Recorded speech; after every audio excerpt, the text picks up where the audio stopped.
বন্ধুরা, এটি একটি বাস্তব ঘটনা যা পশ্চিমবঙ্গ প্রদেশের রাজধানী কলকাতায় ঘটেছে, যেখানে একটি ছোট্ট গলিতে বাস করত প্রিয়া। প্রিয়া বাচ্চা বয়স থেকেই পড়াশোনায় অত্যন্ত তীক্ষ্ণ ছিল। সরকারি স্কুলে পড়াশোনা করতে করতেও সে সবসময় টপ করত। তার টিচাররা বলতো, যদি এই মেয়েটিকে সঠিক সুযোগ মেলে তাহলে সে অনেক দূরে গিয়ে যাবে। কিন্তু কপাল তো সবার সাথে থাকত না। প্রিয়ার বাবা আগে রিকশা চালাত, কিন্তু একটি রাস্তার দুর্ঘটনার পর তার পা খারাপ হয়ে গিয়েছিল।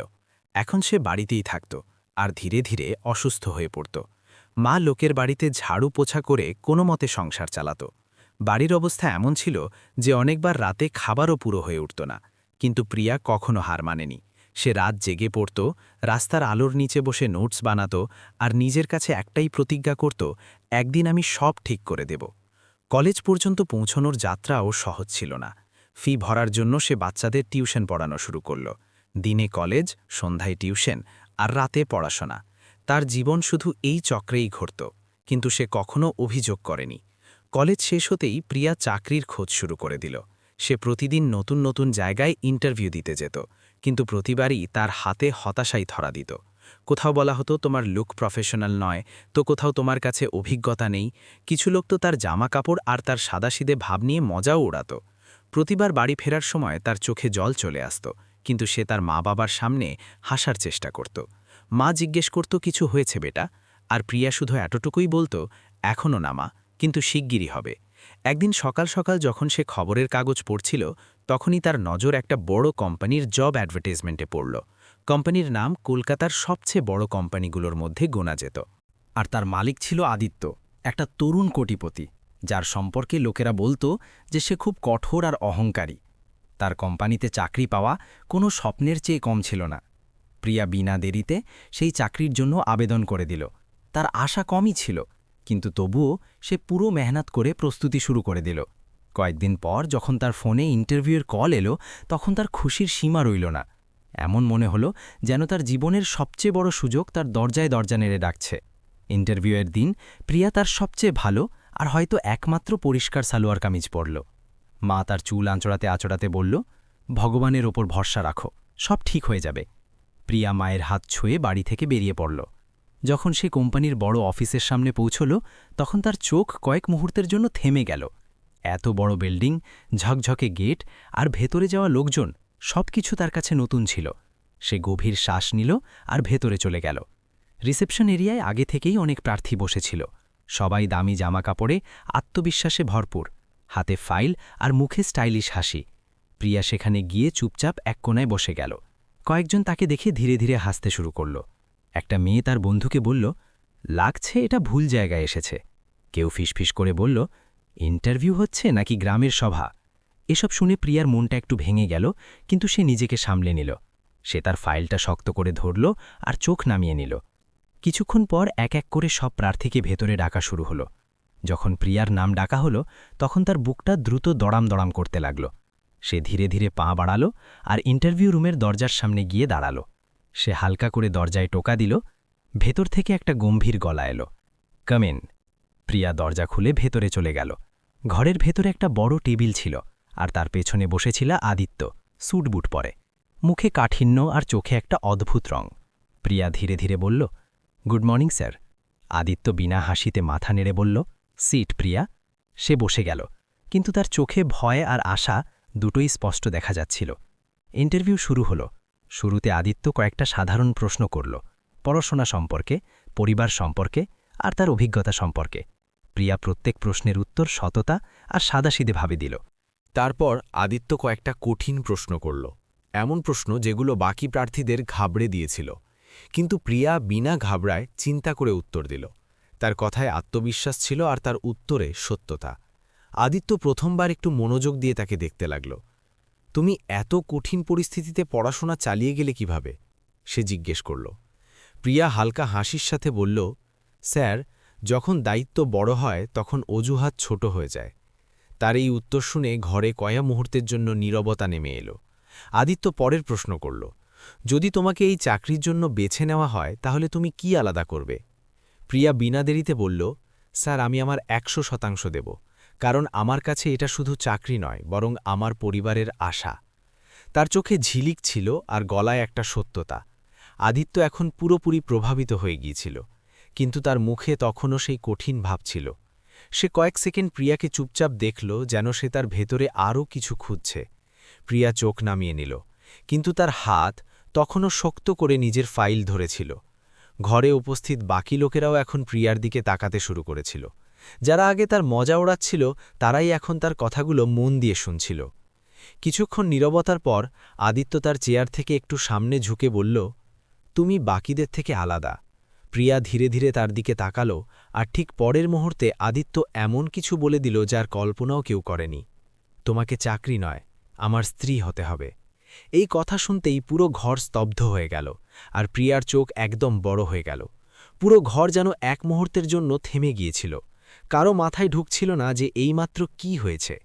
কয়েক সেকেন্ড আগে ও যেখানে ইন্টারভিউয়ের পরিবেশ ছিল, সেখানে এখন স্তব্ধতা নেমে এসেছিল। সবার নজর প্রিয়া আর আদিত্যের উপর আটকে গিয়েছিল। প্রিয়ার চোখ বড় হয়ে গিয়েছিল। তার হাতে ধরা ফাইলটা হালকা হালকা কাঁপতে লাগল। তার মনে হলো হয়তো সে ভুল শুনেছে। সে ধীরে ধীরে জিজ্ঞেস করল, সরি স্যার, আপনি কি বললেন? আদিত্য একদম শান্ত মুখে বিনা দ্বিধায় আবার বলল, আমি বললাম তোমাকে চাকরি নয়, আমার স্ত্রী হতে হবে।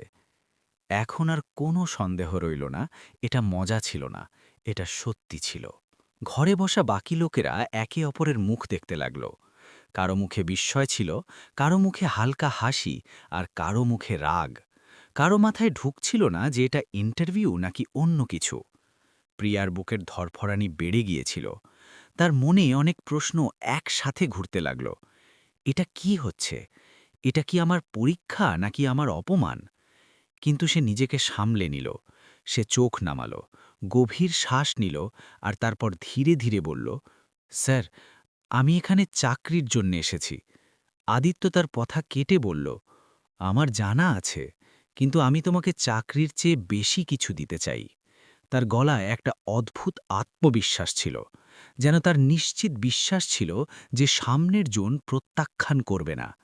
তুমি বুঝতে পারছ না, আদিত্য আরও বলল, আমি এই কোম্পানির মালিক, আমার কাছে সব আছে, টাকা, নাম, ক্ষমতা, কিন্তু আমার সবসময় একটা এমন মেয়ের খোঁজ ছিল যে আলাদা, যে সত্যি, আর সেটা আমি তোমার মধ্যে দেখতে পাচ্ছি। প্রিয়া চুপ ছিল। সে মন দিয়ে তার প্রত্যেকটা কথা শুনছিল, কিন্তু তার মুখে কোনো খুশি ছিল না, শুধু একটা গভীর চিন্তা ছিল। আদিত্য আরও বলল, তোমার কোনো জিনিসের অভাব হবে না, তোমার পরিবারের সব সমস্যা শেষ হয়ে যাবে, তোমার বাবার চিকিৎসা, তোমার মায়ের মেহনত সব শেষ, তোমাকে শুধু হ্যাঁ বলতে হবে। এটা শুনে ঘরে বসা কয়েকজন ফিসফিস করতে লাগল, এত বড় অফার কেউ না করবে নাকি? গরিব মেয়ে তৎক্ষণাৎ রাজি হয়ে যাবে, দেখো এর কপাল। এই কথাগুলো প্রিয়ার কানে স্পষ্ট করে পড়ছিল। প্রত্যেকটা শব্দ তার বুকে বিঁধছিল, কিন্তু সে তখনও নিজেকে শান্ত রেখেছিল। সে ধীরে ধীরে মাথা তুলল, আর প্রথমবার সোজা আদিত্যের চোখের দিকে তাকাল। তার চোখে এখন ভয় ছিল না, বরং একটা অদ্ভুত শক্তি ছিল। স্যার, সে বলতে শুরু করল, কিন্তু তার গলা হালকা কেঁপে গেল। সে নিজেকে সামলে নিল আর আবার বলল, আপনার কি মনে হয় যে আমি এই অফারের জন্য হ্যাঁ বলে দেব? আদিত্য হালকা হাসির সাথে বলল, কেন নয়, এটা যে কোনো মেয়ের কাছে স্বপ্নের মতো। প্রিয়ার ঠটে হালকা তিক্ত হাসি এসে গেল। স্বপ্ন? সে ধীরে ধীরে বলল। ঘরে আবার স্তব্ধতা নেমে এলো। স্যার, আপনার কাছে এটা স্বপ্ন হতে পারে, কিন্তু আমার কাছে এটা একটা খুব বড় সিদ্ধান্ত, প্রিয়া বলল। আদিত্য চেয়ারে পেছনে হেলান দিয়ে বলল, আমি তোমাকে জোর করছি না, আমি শুধু একটা সুযোগ দিচ্ছি। সুযোগ? প্রিয়া আবার বলল। এখন তার গলায় আগের চেয়ে বেশি শক্তি ছিল। স্যার, সুযোগ তো সেটাই যেখানে মানুষ তার মেহনত দিয়ে কিছু অর্জন করে, যেখানে তার যোগ্যতার কদর হয়। সে বলল। ঘরে বসা লোকেরা এখন পুরোপুরি চুপ হয়ে গিয়েছিল। কেউ আর মজা করছিল না। প্রিয়া আরও বলল, আপনি আমাকে চাকরির জন্য ইন্টারভিউতে ডাকেন, আর তারপর আমাকে বিয়ের অফার দেন। এটা কি ঠিক? আদিত্যের মুখে হালকা গম্ভীরতা এসে গেল। আমি তোমাকে তাই বেছে নিয়েছি কারণ তুমি আলাদা, সে বলল। তাহলে আমার যোগ্যতার জন্য বেছে নিন স্যার, প্রিয়া তৎক্ষণাৎ উত্তর দিল। এটা শুনে কয়েকজনের মুখে বিস্ময় স্পষ্ট হয়ে উঠল। আদিত্য কয়েক মুহূর্তের জন্য চুপ হয়ে গেল। হয়তো তার আশা ছিল না যে প্রিয়া এইভাবে উত্তর দেবে। প্রিয়া ধীরে ধীরে তার কথা এগিয়ে নিয়ে বলল, স্যার, আমি গরিব ঠিকই, কিন্তু আমার স্বপ্ন ছোট নয়। আমি এখানে আমার মেহনত দিয়ে চাকরি পেতে এসেছি, কারো দয়া বা শর্তে নয়। তার গলা এখন একদম স্থির ছিল। যদি আমি আজ হ্যাঁ বলে দিই, তাহলে হয়তো আমার বাড়ির অবস্থা বদলে যাবে, সে বলল। কিন্তু আমি নিজেকে কখনো ক্ষমা করতে পারব? এটা শুনে ঘরে বসা অনেকের চোখ নেমে গেল। আদিত্য এখন পুরোপুরি চুপ হয়ে গিয়েছিল। তার চোখে প্রথমবার একটু অস্বস্তি দেখা গেল। প্রিয়া এক কদম সামনে বাড়িয়ে বলল, স্যার, আপনি বলেছেন যে আপনি আমাকে সব কিছু দিতে পারেন, কিন্তু আপনি কি আমাকে আমার আত্মসম্মানও দিতে পারবেন? এই প্রশ্ন সোজা আদিত্যের বুকে গিয়ে বিঁধল। কয়েক সেকেন্ড কেউ কিছু বলল না। মনে হচ্ছিল যেন সময় থেমে গিয়েছে। প্রিয়ার চোখে হালকা হালকা চোখের জল এসে গিয়েছিল, কিন্তু তার গলা তখনও শক্ত ছিল। আমি এখানে চাকরি চাইতে এসেছি স্যার, আমার জীবনের সওদা করতে নয়, সে ধীরে ধীরে বলল। ঘরে বসা কয়েকজনের চোখ এখন ভিজে উঠছিল। আদিত্য প্রথমবার চোখ নামিয়ে নিল, কিন্তু প্রিয়া তখনও থামেনি। প্রিয়া গভীর শ্বাস নিল। তার চোখে চোখের জল ছিল, কিন্তু গলা তখনও ততটাই শক্ত ছিল। পুরো ঘরে স্তব্ধতা ছড়িয়েছিল। সবাই শুধু তার দিকেই তাকিয়েছিল, যেন পরের শব্দগুলোর অপেক্ষা করছিল। স্যার, প্রিয়া ধীরে ধীরে বলল, আপনি আমাকে বিয়ের অফার দিয়েছেন কারণ আমি গরিব, তাই না? এটা শুনতেই ঘরের পরিবেশ আরও ভারী হয়ে গেল। কয়েকজন একে অপরের দিকে তাকাল, যেন তাদেরও এই প্রশ্ন ভেতর থেকে বিরক্ত করছিল। আদিত্য চুপ ছিল। তার কাছে তৎক্ষণাৎ কোনো উত্তর ছিল না। প্রিয়া আরও বলল, যদি আজ আমিও তাদের মতো দামি জামাকাপড় পরে বড় গাড়ি করে এখানে আসতাম, তাহলে কি আপনি আমাকে এটাই বলতেন? এই প্রশ্ন যেন সোজা আদিত্যের বুকে নেমে গেল। তার মুখের আত্মবিশ্বাস ধীরে ধীরে কমে যেতে লাগল। না স্যার, প্রিয়া নিজেই বলল। তাহলে আপনি আমার ইন্টারভিউ নিতেন, আমার যোগ্যতা দেখতেন, আর যদি আমি যোগ্য হতাম তাহলে আমাকে চাকরি দিতেন। ঘরে বসা লোকেরা এখন পুরোপুরি শান্ত হয়ে গিয়েছিল। কারো সাহস হচ্ছিল না যে কিছু বলে। প্রিয়ার গলা এখন আরও গভীর হয়ে গিয়েছিল। কিন্তু আজ যেহেতু আমি গরিব, তাই আপনার মনে হয়েছে যে আপনি আমাকে যে কোনো অফার দিতে পারবেন, আর আমি না করব না। তার চোখ থেকে এখন চোখের জল গড়িয়ে পড়ছিল, কিন্তু তার শব্দগুলো তীরের মতো বেরিয়ে আসছিল। স্যার, গরিবই কোনো দুর্বলতা নয়, আর না এটা কাউকে ছোট করে দেয়, সে বলল। এক কোণায় বসা এক বয়স্ক কর্মচারীর চোখ ভিজে গেল। হয়তো তার পুরনো দিনগুলো মনে পড়ে গিয়েছিল। প্রিয়া তার ফাইলটা টেবিলে রেখে বলল, আমি আমার পুরো জীবন মেহনত করেছি, প্রত্যেক কষ্টের মুখোমুখি হয়েছি, শুধু এই জন্য যে একদিন আমি নিজের পায়ে দাঁড়াতে পারব। সে একটু থেমে বলল, যদি আজ আমিও আপনার এই অফার গ্রহণ করে নেই, তাহলে হয়তো আমার বাড়ির অবস্থা বদলে যাবে, কিন্তু আমার পরিচয় শেষ হয়ে যাবে। ঘরে বসা কয়েকজন ধীরে ধীরে মাথা নেড়ে দিল, যেন তারা তার কথায় সায় দিচ্ছিল। প্রিয়া আবার সোজা আদিত্যের দিকে তাকাল। স্যার, আপনি বলেছেন যে আপনি আমার মধ্যে কিছু আলাদা দেখেছেন, কিন্তু যেটা আপনার কাছে আলাদা লেগেছে সেটাই আমার সবচেয়ে বড় শক্তি, আমার আত্মসম্মান। এই শব্দ শুনে আদিত্যের চোখ কয়েক মুহূর্তের জন্য নেমে গেল। তার মুখে এখন অহংকার ছিল না, বরং চিন্তা ছিল।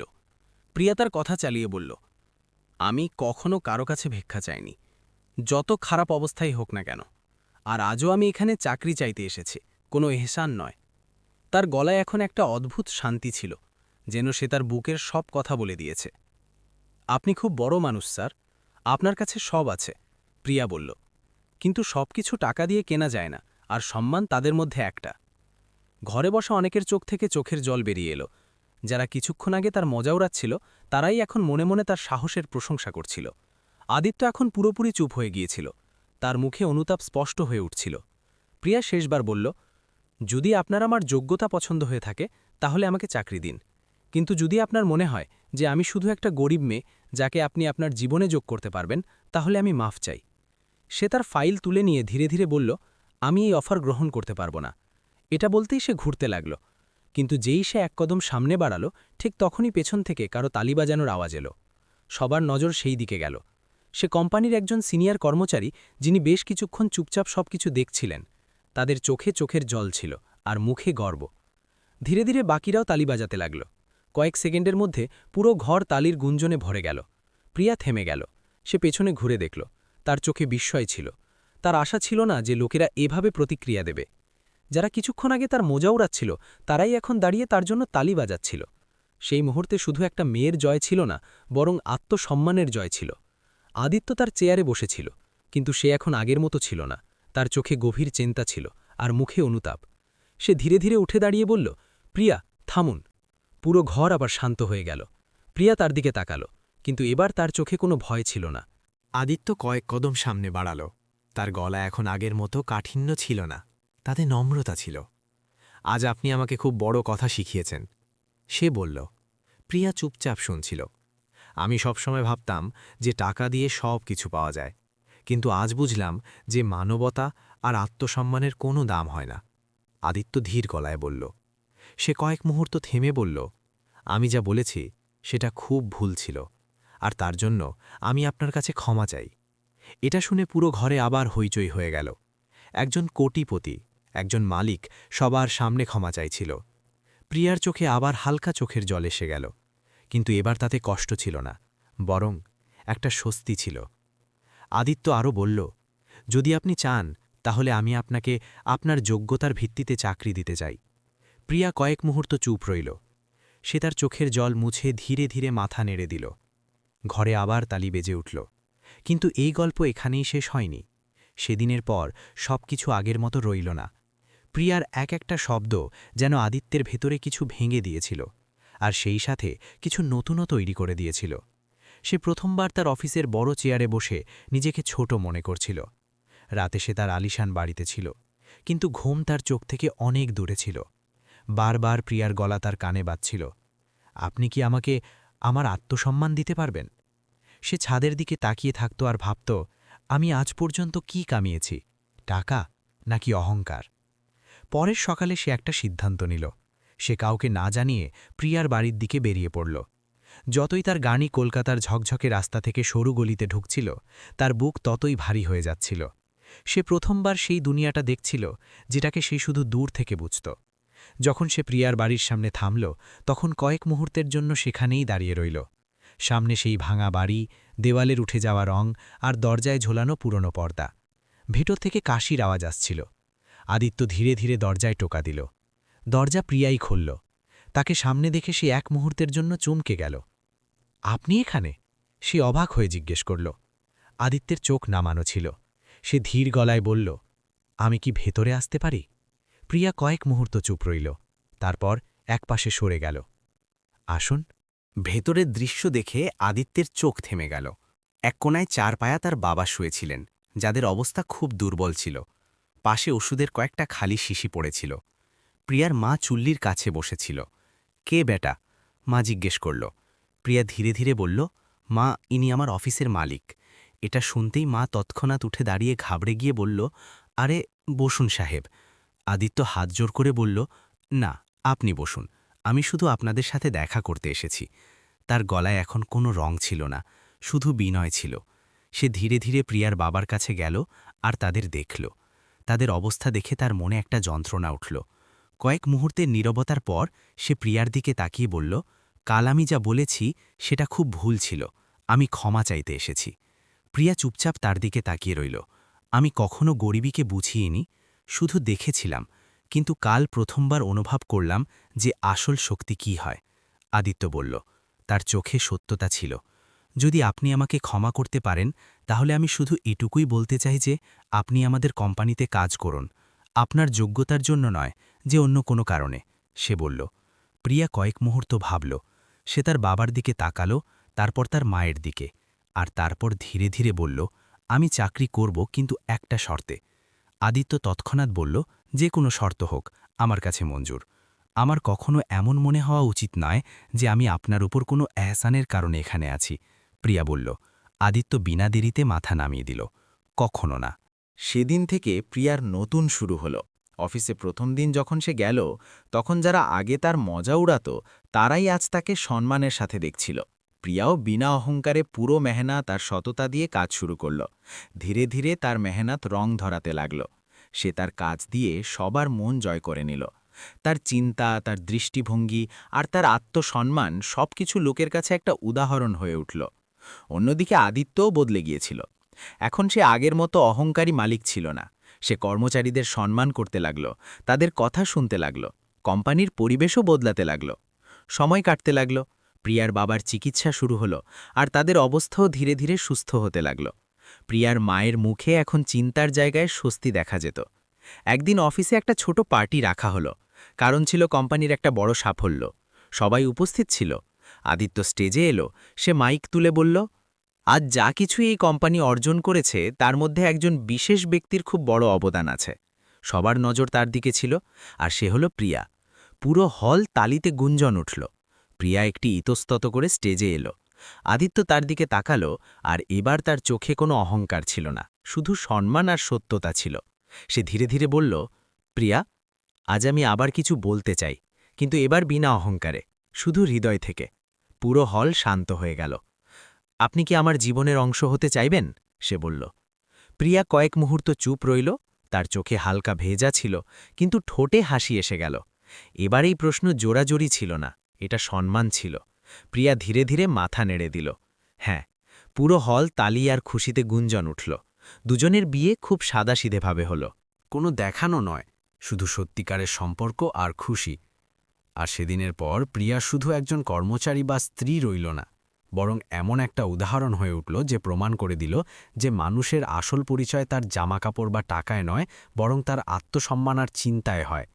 এই গল্প থেকে আমরা এটাই শিখি যে জীবনে অবস্থা যত খারাপই হোক না কেন, যদি মানুষ তার আত্মসম্মান আর সত্যটা না ছাড়ে, তাহলে একদিন তার হক অবশ্যই মেলে। টাকা দিয়ে সবকিছু কেনা যায়, কিন্তু সম্মান আর সত্যিকারের ভালোবাসা নয়।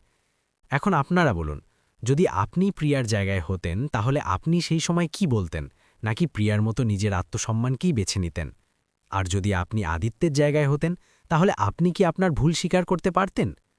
যদি আপনার এই গল্পর হৃদয় ছুঁয়ে গিয়ে থাকে, তাহলে এটাকে অবশ্যই শেয়ার করুন, যাতে আরও লোকেরাও বুঝতে পারে যে আসল আমিরই মনে হয় জেবে নয়। আর এমনই হৃদয় ছোঁয়া গল্পের জন্য আমাদের সাথে যুক্ত থাকুন, কারণ এখানে প্রত্যেক গল্প শুধু গল্প নয়, বরং একটা অনুভূতি হয়। দোস্ত, এটাই ছিল আমাদের আজকের গল্প। আপনাদের সবার কেমন লাগলো কমেন্ট বক্সের মাধ্যমে আমাদের অবশ্যই জানান। সাথে সাথে আমাদের চ্যানেলকে সাবস্ক্রাইব করতে ভুলবেন না। দোস্ত, দেখা হবে এমনই হৃদয় ছুঁয়ে নেওয়া গল্পের সাথে। ততক্ষণের জন্য আপনাদের সবার তহে দিল থেকে ধন্যবাদ। জয় হিন্দ।